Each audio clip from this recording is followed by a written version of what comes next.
سلامونه ستړي نشئ وخت مو په خیر تاسې تل زیرو نیوز 24 څخه د نن ورځې د مهمو خبرونو ټولګي ته راغلاست پيو پنځشنبه د 1415 هجري لمریز کال د غبرګولي 28مه چې د 2016 زیږدیز کال د جون د 18 سره برابر ده. تاسې تل زیرو نیوز 24 څخه د هیواد مهم خبرونه وړاندې کوم، خو په سر کې د مهمو خبرونو سرټکي. د بهرنیو چارو وزیر او په سیاسي او د سولې ټینګښت چارو کې د ملګرو ملتونو مرستیالې سرمنشي ټلیفوني خبرې دواړو لورو د متقابل تفاهم، رغنده تعامل او د لا زیاتې همکارۍ پر دوام ټینګار کړی. د افغانستان او منځنۍ اسیا لپاره د ملګرو ملتونو د سیمهییز مرکز قانون منظوریدل. قزاقستان د افغانستان او منځنۍ اسیا لپاره د ملګرو ملتونو د سیمهییز مرکز قانون منظور کړ او د خوست ولایت د سرو زرو کان تړون لاسلیک شو. اوس هم بشپړ خبرونه. بهرنیو چارو وزیر او د ملګرو ملتونو مرستیالې سرمنشي د متقابل تفاهم، رغنده تعامل او لا زیاتې همکارۍ پر دوام ټینګار کړی. د اسلامي امارت بهرنیو چارو وزیر مولوي امیر خان متقي په سیاسي او د سولې ټینګښت چارو کې د ملګرو ملتونو له مرستیالې سرمنشي روزمیری ډي کارلوس سره ټلیفوني خبرو کې دواړو لورو اړمنو افغانانو ته د بشري مرستو د رسولو او د مرستو د بهیر د لا اغیزمنتیا په اړه خبرې کړي. په دې برخه کې د سرمنشي مرستیاله د اسلامي امارت له لوري د بشري فعالیتونو لپاره د برابر شویو اسانتیاو او همکاریو ستاینه کړې او هغه یې د مرستو د اغیزمن او پر وخت رسیدو لپاره مهمه بللې. نوموړي د یونما په تړاو د وروستیو پرمختګونو او په افغانستان کې د ملګرو ملتونو د روانو هڅو په اړه توضیحات وړاندې کړي. په پای کې دواړو لورو د متقابل تفاهم، رغنده تعامل او لا زیاتې همکارۍ پر دوام ټینګار کړی. قزاقستان د افغانستان او منځنۍ اسیا لپاره د ملګرو ملتونو د سیمهییز مرکز قانون منظور کړ. د قزاقستان ولسمشر قاسم جومارت توقایوف د آلماتا په ښار کې د منځنۍ اسیا او افغانستان لپاره د ملګرو ملتونو د دوامدارې پراختیا موخو د سیمهییز مرکز د جوړېدو قانون منظور کړ. د قزاقستان د ولسمشرۍ د دفتر په وینا دغه مرکز به د سیمهییزو همکاریو دوامدارې پراختیا او په افغانستان او منځنۍ اسیا کې د ملګرو ملتونو د پراختیايي پروګرامونو د همغږۍ لپاره فعالیت کوي.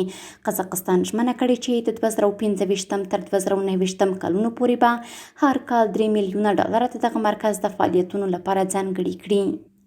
د خوست ولایت د سرو زرو کان تړون لاسلیک شو. د کانونو او پېټرولیم وزیر ملا هدایت الله بدري د خوست ولایت د شمال ولسوالۍ د سورکاڼي سیمې د سرو زرو کان تړون د جاوید خان یزي د کانونو د استخراج او پروسس سوداګریز شرکت له مشر سره په خپل کاري دفتر کې لاسلیک کړ. د کانونو او پېټرولیم وزیر د تړون د لاسلیک پر مهال وویل چې د یاد کان تړون د 5 کلونو لپاره لاسلیک کیږي. نوموړي زیاته کړې چې یاد شرکت به د دې پروژې په برخه کې په ټولیزه توګه 802 میلیونه او 414 میلیونه افغانۍ پانګونه وکړي. دغه راز د سیمې خلکو ته د ټولنیزو خدمتونو په برخه کې به هم خپلې ژمنې عملي کړي. د جاوید خان یزي د کانونو د استخراج او پروسس سوداګریز شرکت مشر ژمنه وکړه چې په تړون کې شوې ټولې ژمنې به عملي کوي او د پروژې چارې به په بشپړې روڼتیا او ټاکلي وخت ترسره کوي. د یادونې وړ ده چې په یاد کان کې د اسلامي امارت برخه 80 سلنه ده. د کډوالۍ نړیوال سازمان له مرستندویانو غوښتي د بیرته راستنېدونکو افغانانو ملاتړ وکړي.